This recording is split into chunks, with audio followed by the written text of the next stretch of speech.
Коли ми всі з вами чуємо ім'я Богдана Хмельницького, у свідомості більшості з нас автоматично виникає статечний бронзовий пам'ятник з високо піднятою булавою.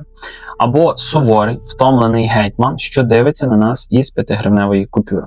У школі нам старанно малювали образ такого собі ідеалізованого лицаря без страху і докору.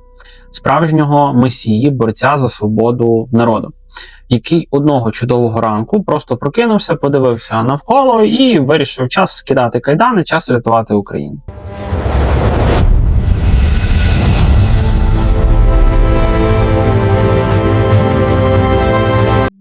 Але реальна історія ніколи не пишеться виключно білими фарбами. Вона набагато жорсткіша, цинічніша і кривавіша, і в сотні разів цікавіша за будь-який прісний шкільний підручник. Що якби я сказав вам, що найбільша геополітична катастрофа Східної Європи 17 століття – грандіозна війна, яка назавжди змінила баланс сил на континенті і перекроїла кордони імперії, почалася зовсім не з високих національних ідеалів. Вона почалася з тотальної корупції, з банального свавілля місцевої влади, з незаконного відібраного бізнесу, якщо казати сучасною мовою, з нахабно віджатого хутора, жорсткого, побитого до напівсмерті сина, і з жінки, яку один впливовий чиновник силоміць викрав у іншого. Щоб зрозуміти масштаб того, що сталося, уявіть собі Європу навесні 1648 року. На карті домінує гігантська супердержава Річ Посполита. Це був її абсолютний пік, справжній золотий вік без перебільшення. Її територія простягалася від холодного Балтійського моря майже до теплих берегів Чорного.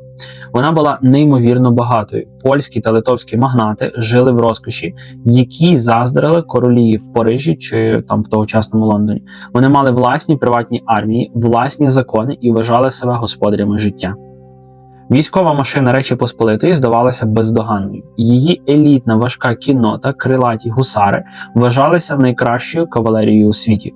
Вони наводили містичний жах на ворогів, трощили османів, шведів та московитів. Здавалося, ця імперія є непорушною монолітною скелею. Вона виглядала настільки сильною, що жоден європейський монарх, навіть у найсміливіших та своїх найбожевільніших, скажімо так, прогнозах, не міг уявити те, що станеться далі. Ніхто не вірив, що всього буквально за декілька місяців ця могутня махіна затріщить по швах, захлинеться у власній крові і буквально впаде на коліна, благаючи про порятунок. Але ця велич мала свою ціну. Фундамент імперії гнив зсередини. Судова система не працювала. Якщо ти не мав грошей і статусу, право сили замінило силу права. А на південних кордонах цієї імперії у дикому полі жила каста людей, з якою Річ Посполита зробила фатальну помилку – козаки. Їх використовували просто як гарматне м'ясо у великих війнах Речі Посполитої, обіцяючи привілеї та гроші. Але щойно наступав мир, чомусь випадково про ці обіцянки вже забували. Їхні реєстри скорочували, а вчорашніх героїв-ветеранів намагалися перетворити на безправних кріпаків. Це була порохова діжка колосальних розмірів, і їй не вистачало лише однієї буквально іскри. Цією іскрою став один чоловік. Він не був бідним селянином чи якимось там маргіналом. Він належав до еліти, освічений чиновник, поліглот, чигиринський сотник і загартований ветеран європейських війн, який бився пліч-опліч з французами під Дюнкерком. Людина, якій власна ж держава плюнула в обличчя, розтоптала його законні права, відмовила у правосудді і не залишила жодного іншого випадку і, скажімо так, жодного інакшого виходу, окрім як вихопити з піхов шаблі і підпалити весь цей ілюзорний світ. Вітаю! Ви на каналі Контури Історії, мене звати Назар, і сьогодні ми здуємо віковий пил з архівів, ми розберемося, як особиста вендета одного козака перетворилася на безжальну національну революцію, що сколихнула континент. Ми побачимо справжнього Богдана Хмельницького, геніального тактика, хитрого дипломата і людину, затиснуту в лищата неможливих рішень. І найголовніше, сьогодні ми раз і назавжди зруйнуємо найшкідливіший міф нашої історії. Міф про Переяславську раду 1654 року та, так би мовити, братерське воз'єднання. Не забудьте прямо зараз поставити вподобайку цьому відео, підписатися на канал і залишити коментар. Це дуже допомагає нам створювати такий контент. Вмощуйтесь зручніше. Це буде довга і неймовірно захоплива подорож у часи, коли історія України писалася порохом, сталлю і кров'ю. Щоб зрозуміти, чому вибухнула Хмельниччина, треба спочатку подивитися на державу, проти якої вона була спрямована. Річ Посполита з середини 17 століття була унікальним явищем на карті світу. У той час, як у Франції чи там, допустимо, у Московському царстві, монархи вибудовували жорсткий абсолютизм, де слово царя чи короля було абсолютним законом, Річ Посполита була шляхетською республікою. Тут короля обирали, уявіть собі на секундочку, короля обирали. Еліта, тобто шляхта, збиралася і голосуванням обирала собі правителя. У них був парламент, сейм. Шляхтичі мали так звану золоту вольність, колосальні права, свободу слова і недоторканність. Звучить як ідеальна рання демократія, ну чи не так, якщо так на перший погляд за це почути там чи подумати. Але була одна величезна проблема. Цей, так би мовити, демократичний рай існував лише для обраних, для шляхти, яка становила менше 10% населення. Для всіх інших, ну, скажімо так, особливо для українських селян, це було справжнє пекло. Річ Посполита була державою олігархів. Магнати, такі як Потоцький, Конець Польський чи там сумнозвісний Ярема Вишневецький, володіли територіями співмірними з розмірами сучасних європейських країн. На їхніх землях, які тоді називали латифундіями, працювали сотні тисяч безправних кріпаків. Селянина могли продати, обміняти на собаку чи вбити без будь-яких там, скажімо так, серйозних якихось наслідків для пана. Ну, тобто захотів, щось не сподобалось, не підійшло, так далі, людини немає, а панові нічого за це не буде. Система була заточена на максимальне викачування ресурсів. Зерно рікою текло через Данськ до Європи, приносячи магнатам надприбутки, поки місцеве населення тонуло у злиднях. Але на південному сході цієї імперії, на межі з Диким полем, існував фактор, який ламав усю цю феодальну матрицю. Це було козацтво. Хто ж такі були козаки? Це не просто втікачі там чи розбійники, яких часто намагалися змалювати польська пропаганда того часу. Це була унікальна військова каста, професійні воїни, загартовані в постійних сутичках з татарами там чи османами. Вони мали власну організацію, власне самоврядування на Запорізькій Січі та колосальний бойовий досвід. Уряд Речі Посполитої чудово розумів цінність козаків. Вони, скажімо так, згадували про них, коли починалася якась там велика війна, допустимо, там проти Москви, Туреччини чи Швеції. Короні гетьмани першими бігли до козаків. Хлопці, рятуйте, обіцяємо гроші, привілеї, волю, все, що захочете. Ну і козаки йшли, бо це була їхня робота. Вони витягували найважчі битви, як, наприклад, там під Хотином у 1621 році, де козацька піхота гетьмана Сагайдачного буквально врятувала Європу від османської навали. Але що ж відбувалося, коли війна закінчувалася і підписувався мир? Козаки ставали непотрібні. Держава запровадила так званий реєстр, офіційний список козаків, які були на той час на службі в Речі Посполитої і отримували плату. У найкращі часи цей реєстр налічував 6, іноді 8 тисяч осіб. Але після Великих війн козаків були десятки тисяч. І що держава казала тим, хто не потрапив до списку? Дякуємо за службу, ви вільні.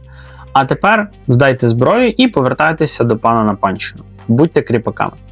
Уявіть, сказати це людям, які роками дивилися смерті в очі, які звикли до свободи і зброї. Держава методично урізала права козаків, жорстко придушувала повстання Наливайка, Павлюка, Острянина. Будувала фортецю Кодак, щоб заблокувати доступ на Січ. Наприкінці 1630-х років, після серії поразок, козаки були затиснуті в лещата ординації 1638 року, яка забрала в них залишки самоврядування. Почалося так зване «золоте десятиліття», візьмемо це в лапки, спокою. Магнати думали, що козацьке питання було вже вирішено для них назавжди. Вони сиділи на пороховій бочці, яка просто чекала підходящого свого часу. І тут на сцену виходить Богдан Хмельницький. Не забудьте образ неосвіченого селянина з вилами. Зиновій Богдан був елітою. Він народився в сім'ї чигиринського підстарости Михайла Хмельницького. Він отримав блискучу на той час освіту, навчався в єзуїтському колегіумі, скоріш за все у Львові або Ярославі. Він ідеально володів польською, латиною, згодом вивчив турецьку і татарську мови. Це була людина з європейським мисленням. Його життя з самого початку було блокбастером. У 1620 році під час катастрофічної для поляків битви під Цецорою на очах у молодого Богдана гине його батько. Сам він потрапляє у важкий турецький полон. 2 роки він проводить у Стамбулі. Дехто каже, що на галерах, дехто, що при дворі одного з вельмож. Але головне було інше. За ці 2 роки він ідеально вивчив східну дипломатію, культуру і мови своїх майбутніх союзників і ворогів. Він зрозумів, як працює Османська імперія зсередини. Мати викупає його з полону. Богдан повертається на батьківщину, вступає до реєстрового козацтва, робить кар'єру і стає чигиринським сотником. У нього великий маєток у Суботові, сім'я, гроші та вплив. Він воює за інтереси Речі Посполитої. Існує навіть версія, що він брав участь у битві під Дюнкерком у Франції, хоча історики, вони ще досі за це сперечаються, чи це могло бути, чи насправді цього не було. Хмельницький грав за правилами цієї держави. Він був вірним слугою корони, і якби система працювала справедливо, він би до кінця днів залишався поважним офіцером на пенсії. Але система була гнилою, і одного дня ця гниль постукала у двері його власного дому у Суботові.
Уявіть собі на секундочку, поставте себе на місце Хмельницького, коли він повертається додому. Його дім пограбований, його кохана жінка вкрадена ворогом, його дитина лежить побита. Що б зробив звичайний козак в ті часи? Схопився б за шаблю, поїхав би в Чигирин і зарубав би кривдника просто на місці. Але Хмельницький не був звичайним рубакою. Він був розумним, розважливим політиком. Він розумів, якщо він прольє кров чиновника, його автоматично оголосять злочинцем, бунтівником і просто стратять. А він хотів справедливості. Він хотів, щоб закон захистив його права, як громадянина тогочасної Речі Посполитої. Богдан їде до суду, і він тут стикається з тим, що українці чудово вже розуміли і сьогодні з круговою порукою та корумпованою системою. Судді були підкуплені або просто залякані патроном Чаплинського, магнатом Конецпольським. На суді над Хмельницьким відверто сміються. За вкрадену дружину, побитого сина та пограбований маєток йому пропонують компенсацію 150 золотих. Це була сума, за яку тоді ледве можна було купити хорошого коня. Це був просто плювок в обличчя Хмельницького. Але Богдан не здається, він використовує свій останній козир. Він збирає всі документи, всі старі привілеї і їде до столиці, до самої Варшави, на аудієнцію до короля Речі Посполитої Владислава IV. Хмельницький та король знали одне одного. Богдан колись воював під його командуванням. Хмельницький показує королю папери і просить захисту. І король бачить, що правда на боці козака. Але тут розкривається вся імпотенція влади тодішньої Речі Посполитої. Владислав IV, монарх однієї з найбільших країн Європи, розводить просто руками. Він нічого не може зробити з місцевим магнатом. Бо магнати в цій державі мають більше реальної влади, ніж сам король. Ну, бо вони його вибирали, і якщо би король захотів якимось чином піти проти, скажімо так, дворянства свого, ну його би просто скинули, переобрали би інакшого, зручного, який, власне кажучи, буде захищати права польської шляхти. І тоді король вимагає, ну скажімо так, і виголошує таку фразу, яка увійде в історію і стане фатальною для його власної країни. Він дивиться на Хмельницького та на його шаблю при боці і каже: "Ви ж воїни, хіба у вас немає шабель? Захищайте себе самі". Це була точка неповернення. Король, сам того не розуміючи, щойно виписав Хмельницькому легітимний дозвіл на повстання. Якщо держава відмовляється захищати громадянина, громадянин бере правосуддя у свої власні руки. Богдан повертається додому вже іншою людиною. Ілюзії для нього були розбиті, закону не існує, справедливості немає. Єдине право, яке поважають у цій країні, це право сили. Він починає таємно зустрічатися зі своїми побратимами, впливовими козаками. Він розсилає гінців, збирає навколо себе незадоволених людей. По всьому Подніпров'ю починають повсти чутки. Хмельницький щось готує. Але Чаплинський теж не був, скажімо так, дурним. Він мав своїх шпигунів. Дізнавшись про таємні збори, він вирішує діяти вже на випередження. Хмельницького заарештовують за звинуваченням у державній зраді і кидають до Чигиринської в'язниці. Вирок уже був написаний – страта. Його мали просто зарубати або повісити як бунтівника. Історія України могла б закінчитися прямо там, у сирому підвалі Чигиринського замку. Але в Богдана були вірні друзі. Товариш Хмельницького, полковник Станіслав Кричевський, до речі, поляк і католик, бере його на поруки, нібито поручившись просто своїм життям. Це дає Хмельницькому шанс. Грудневої ночі 1647 року Богдан разом із невеликим загоном найвірніших людей та своїм старшим сином Тимошем зникає в темряві. Він тікає туди, де закони Речі Посполитої не діють, на південь у дикі степи на Запорізьку Січ. Наприкінці січня 1648 року Хмельницький прибуває на Січ, яка тоді розташовувалася на Микитиному розі, це район сучасного Нікополя. Козаки спочатку зустрічають його, скажімо так, трошки з насторогою. Він же був реєстровцем, слугою короля, представником тієї самої влади, яка гнобила тогочасну Січ. Але Богдан скликає раду і виходить в центрі кола. Він не говорить з ними як чиновник, він говорить як жертва системи, яку вони всі разом ненавидять. Він розповідає про побитого сина, про вкрадену дружину, про те, як колись, скажімо так, він прийшовши до короля, той просто розвів руками. Він дістає королівські привілеї і каже: "Дивіться, ті папери нічого не варті. Ляхи топчуть нашу віру, забирають наші землі, роблять з нас рабів. Сьогодні вони прийшли до мене, поважного сотника, завтра вони прийдуть за кожним із вас". Ця промова падає на ідеально підготовлений ґрунт. Десятиліття принижень, невиплачених грошей, ординація 1638 року – все це вибухає просто в одну секунду. Січ реве, козаки зривають з себе шапки, махають шаблями. Урядовий гарнізон, який стояв на Січі без бою, переходить на бік Хмельницького. Січ обирає його своїм гетьманом, іскра впала просто на порохову бочку.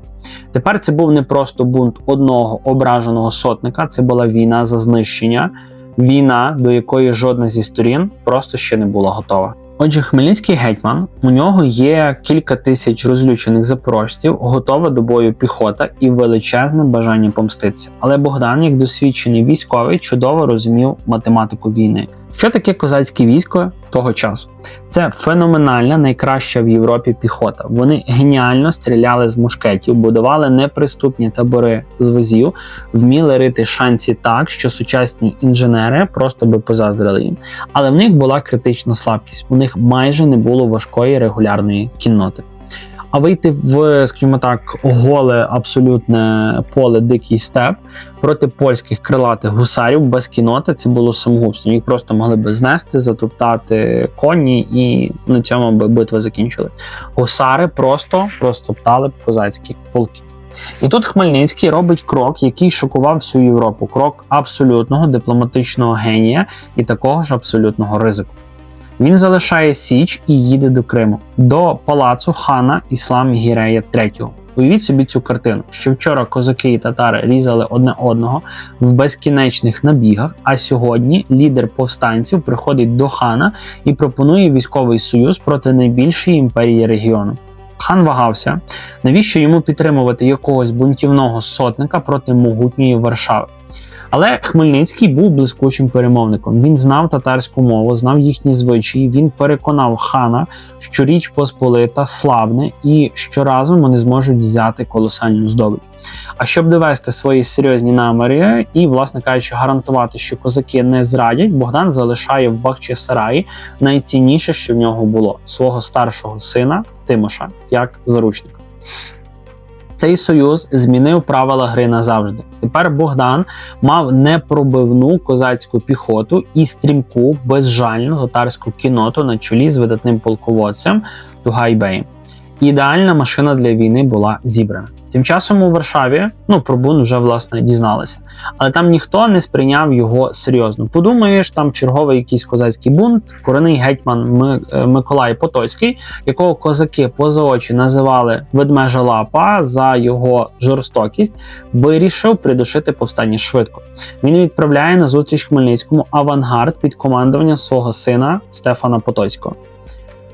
Травень 1648 року. Урочище Жовті Води. Польський авангард зустрічається з армією Хмельницького. Поляки очікували побачити неорганізований натовп голодранців. Натомість вони побачили ідеально вишиковані полки і тисячі татарських вершників. Але найстрашніше для поляків сталося перед самою битвою. Потоцький відправив частину своїх військ, реєстрових козаків по Дніпру на човнах, щоб вони вдарили Хмельницькому в тил. Але як тільки реєстрові прибули, вони перебили своїх польських командирів і з радістю просто перейшли на бік Богдана. Хмельницький не просто знищив ворога фізично, він знищив його морально. Авангард Стефана Потоцького був повністю розгромлений, а сам він помер від отриманих ран. Дізнавшись про катастрофу на Жовтих Водах, головна польська армія під командуванням двох гетьманів Потоцького і Калиновського впадає в паніку і починає відступ. Хмельницький і тут не дає їм шансу на чесний відкритий бій. Він мислить просто як хижак. Він відправляє свій спецназ, загін на чолі з легендарним Максимом Кривоносом, просто в обхід їм. Кривоніс перекопує дорогу, влаштовує завали в глибокій балці під Корсуном. Польська армія з усіма своїми гарматами, важкими возами і елітними гусарами наосліп заходить у цю пастку.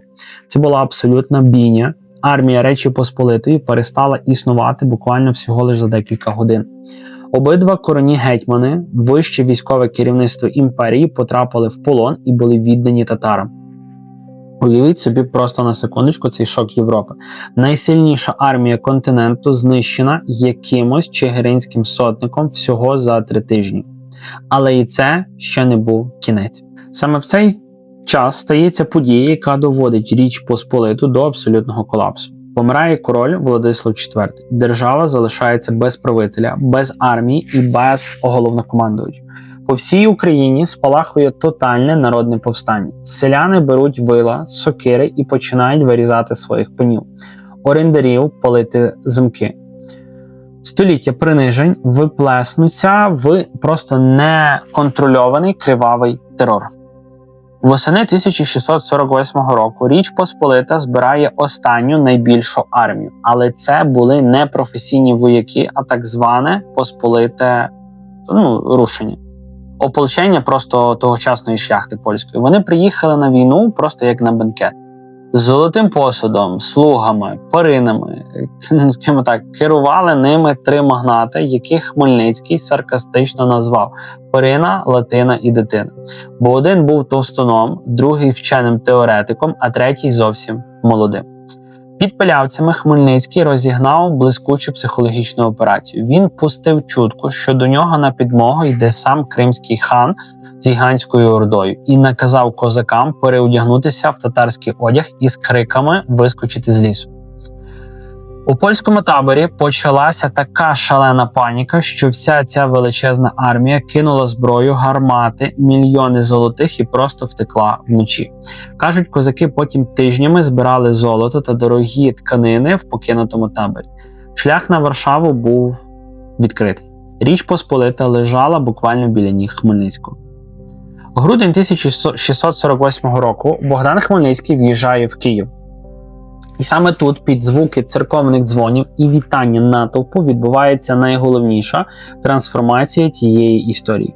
Хмельницький заходив у це повстання просто як ображений сотник, який хотів повернути свій хутір. Він думав трохи натиснути на короля, вибити привілеї, і на цьому зупинитися. Але коли він в'їхав до Києва, його зустрічали не як бунтівника. Студенти Києво-Могилянської колегії декламували йому вірші. Єрусалимський патріарх Паїсій особисто благословив його на війну і назвав князем Русі. Люди зустрічали його як українського Мойсея, що вів народ з єгипетської, неволі. І тоді Богдан Хмельницький дивиться на це море людей і промовляє слова, які назавжди змінили сенс цієї війни. Він каже послам Речі Посполитої: «Правда єсть, що я маленький і незначний чоловік, але Бог дав мені, що я є одновладцем і самодержцем руським. Я виб'ю з людської неволі весь народ руський. А що раніше я воював за свою шкоду і кривду, то тепер буду воювати за нашу віру православну». Особиста вендета закінчилась. Почалася війна за незалежність і побудову нової держави, війська Запорозького, або, як ми називаємо її сьогодні, Гетьманщини. Але попереду на Богдана чекали не лише тріумфи, попереду були тяжкі випробування, зрада союзників і фатальний Переяслав. Після ейфорії 1648 року прийшло важке похмілля. Війна – це не лише блиск шабель і тріумфальні в'їзди в міста. Це кров, голод і тотальне виснаження. Україна опинилася в ситуації, яку історики називають геополітичним глухим кутом. Річ Посполита, хоч і була побита, не збиралася здаватися. Вона була величезною і мала ресурси для довгої гри, і довшої, чим це міг собі дозволити Хмельницький. Що, власне, Україна? Україна була самотньою. Селянське повстання перетворилося на державу, яку ніхто в тогочасній Європі не визнавав. Для тогочасних монархів Хмельницький був лише успішним ребелем, бунтівником проти законного короля, а з бунтівниками не підписують договорів, їх просто вішають. Червень 1651 року. Під Берестечком на Волині сходяться дві найбільші армії епохи. З одного боку, з боку поляків, понад 100 тисяч воїнів на чолі з новим королем Яном Казимиром. З боку Хмельницького – козаки та татарська орда хана Іслам-Гірея. Це мала бути фатальна просто битва. Але в розпал бою стається катастрофа. Кримський хан, який вів власну складну гру з Варшавою, раптово знімає свої війська і тікає просто з поля бою. Хмельницький кидається за ним, намагаючись повернути союзника, але хан бере гетьмана в полон. Козацька армія залишилася без лідера і без кінноти, оточена в болотах.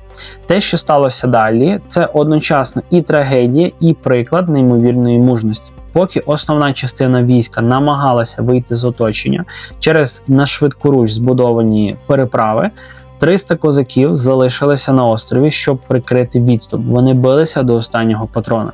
Коли закінчився порох, билися косами і ножами. Вони всі загинули, але врятували ядро армії. Берестечко стало страшним ударом. Хмельницький, повернувшись із полону, змушений був підписати принизливий білоцерківський мир. Територія козацької держави скорочувалася всього лише до одного київського воєводства. Реєстр зменшується вдвічі. Здавалося, все, що було здобуто кров'ю, розсипається просто на очах. Україна палала, до війни додався голод і чума. Люди масово тікали на схід, на землі Московського царства. Так, власне кажучи, виникла Слобожанщина. Це терени сучасної Сумщини, Харківщини, Полтавщини і Хмельницький розумів, ресурси народу просто були вичерпані. Татари – зрадливі союзники, які сьогодні допомагають, а завтра грабують твої ж власні села. Щоб вижити, Гетьманщині потрібен був потужний протектор, на кого можна було, власне кажучи, покластися. У 17 столітті республіка не могла існувати сама по собі, вона мала бути під крилом якогось монарха. Богдан починає велику дипломатичну гру одразу на 3 дошки. Перший варіант – Стамбул. Хмельницький навіть прийняв титул васала Османської імперії, як це зробили Молдова чи Валахія. Але козаки і народ не зрозуміли б союзу, скажімо так, для них зневірними. Варіант номер 2. Швеція. Далекий, але могутній союзник, ворог Польщі. Перемовини тривали, але шведи були занадто далеко. Третій варіант – Москва. Хмельницький 6 років закидав московського царя листами. Що, власне кажучи, Москва? Москва вичікувала. Вона дивилася, як два їхні вороги, Україна і Польща, виснажують одне одного. Лише коли стало зрозуміло, що Україна може або повернутися під Польщу, або піти під турків, цар зважився. Січень 1654 року Переяслав у радянських підручниках це малювали як віковічне прагнення двох братніх народів до воз'єднання. На картинах щасливі козаки обіймаються з московитами. Це чиста, рафінована брехня. По-перше, в Переяславі не підписували жодних документів, це була усна домовленість, попередня згода на військовий союз. По-друге, стався скандал, про який Москва мовчала по сьогоднішній практично час століттями. Коли в церкві козаки мали присягнути царю, Хмельницький зажадав, що московські посли присягнули від імені царя, що той буде захищати Україну і поважати їхні права. Для козаків це був просто шок. У Речі Посполитій король завжди присягав шляхті. Це був договір між двома сторонами. А в Москві існував лише господар і його раби. Батрулін заявив, слово царя непорушне, але присягати він не буде. Козацька рада просто ледь не розійшлася. Хмельницький опинився в жахливій ситуації. Він пішов на цей компроміс лише тому, що за спиною була випалена війною тогочасна Україна. Через буквально кілька місяців у Москві були складені так звані березневі статті. Це був договір про протекторат. Україна зберігала свій уряд, гетьмана обирали козаки, свою армію, 60-тисячний реєстр, свій суд і податки, право на зовнішню політику, крім Польщі та Туреччини. Тобто, враховуючи, що Московія боялася, що ми можемо знову відійти під, скажімо так, протекторат Польщі чи Туреччини, логічно, що, власне, ці дві країни були заборонені до якоїсь дипломатії. Це не було об'єднання, це був військовий альянс. Україна ставала автономною частиною імперії, яка на той час була набагато менш розвиненою, ніж Гетьманщина. А тепер головний детектив історії. Оригіналів березневих статей просто не існує. Москва зробила все, щоб ми ніколи не дізнались, про що саме домовлявся Хмельницький. Кожен наступний цар переписував ті, власне кажучи, статті, урізаючи права України, і видавав їх за ті самі справжні договори Богдана. Хмельницький дуже швидко зрозумів, у яку пастку він потрапив. Уже буквально через 2 роки, у 1656-му, Москва підписує з Польщею Віленське перемир'я. За спиною Хмельницького вони просто поділили Україну між собою, навіть не запросивши козацьку делегацію на ці, власне кажучи, переговори. Кажуть, коли Богдан дізнався про Віленську зраду царя, він кричав так, що дрижали стіни Чигиринського палацу. Він зрозумів, Москва – це не захисник, це інший, набагато підступніший загарбник. Останні роки життя Хмельницького пройшли у відчайдушних, власне кажучи, спробах розірвати цей союз. Він створює нову коаліцію зі Швецією, Трансильванією та Бранденбургом. Він готує новий похід, щоб остаточно розвалити Річ Посполиту і позбутися опіки Москви. Він діяв як вільний правитель вільної держави буквально до останнього свого подиху. Але час закінчувався. У серпні 1657 року великий гетьман помирає. Він залишає після себе державу, яка має свою армію, свій апарат і свою ідентичність. Але він також залишає після себе московську петлю, яка буквально з кожним наступним десятиліттям затягує цю власне петлю на шиї України все тугіше і тугіше. Тож ким насправді був Зиновій Богдан Хмельницький? Національним героєм і геніальним рятівником чи недалекоглядним політиком, чия угода з Москвою стала найбільшою трагедією в нашій історії. Сьогодні з висоти 21 століття дуже легко судити людей 17 століття. Але історія ніколи не малюється виключно чорно-білими фарбами. Хмельницький не був ідеалізованим святим з підручників. І він точно не був зрадником. Він був сином своєї надзвичайно жорстокої епохи, прагматичним, неймовірно хитрим і вольовим лідером, який зумів зробити неможливе. Він увійшов в цю війну просто як ображений чиновник, дрібний, що шукав особистої справедливості, а вийшов з неї як творець абсолютно нової держави на карті Європи. Його дії назавжди змінили геополітичний баланс, він зламав хребет золотому віку Речі Посполитої. Але, на жаль, через фатальний збіг обставин його ж руками був запущений маховик піднесення московського імперіалізму. Головна трагедія Хмельницького полягала в тому, що він намагався збудувати незалежну республіку у світі хижих абсолютних монархій. Переяславський договір не був щирим братерським, власне кажучи, поривом, як нам цинічно розповідали десятиліттями. Це був акт геополітичного відчаю, спроба врятувати випалену, знекровлену країну, яку з усіх боків оточили вороги. Коли Москва порушила свої обіцянки, Богдан усвідомив помилку і до останнього подиху намагався її виправити, шукаючи нових союзників на Заході. Він просто не встиг. Але він залишив нам дещо набагато важливіше за підписані папери. Він залишив прецедент. Гетьманщина Хмельницького довела всьому світу, що українці – це не просто безправна маса на околицях чужих імперій. Це нація, здатна мати власну армію, власний уряд, власну дипломатію і власну залізну волю. І саме цей дух непокори передавався з одного покоління в друге і передався нашому сучасному поколінню. А як ви оцінюєте постать Богдана Хмельницького? Що це взагалі було? Найбільший тріумф України чи, власне кажучи, початок її найдовшої неволі? Обов'язково напишіть свою думку в коментарях, я читаю всі ваші відгуки, і саме там завжди вирують найгарячіші і найцікавіші дискусії. З вами був канал Контур Історії. Якщо цей розбір змусив вас по-новому подивитися на наше минуле, обов'язково поставте вподобайку, підпишіться на канал та тисніть на дзвіночок, щоб отримувати сповіщення від YouTube про всі наступні випуски. Ваша активність – це те, що допомагає нашій історичній спільноті невпинно зростати. Якщо маєте фінансову можливість, маєте бажання, можете підтримати донатом розвиток українського каналу. Бережіть себе, критично вивчайте своє минуле і до нових зустрічей в наступних випусках.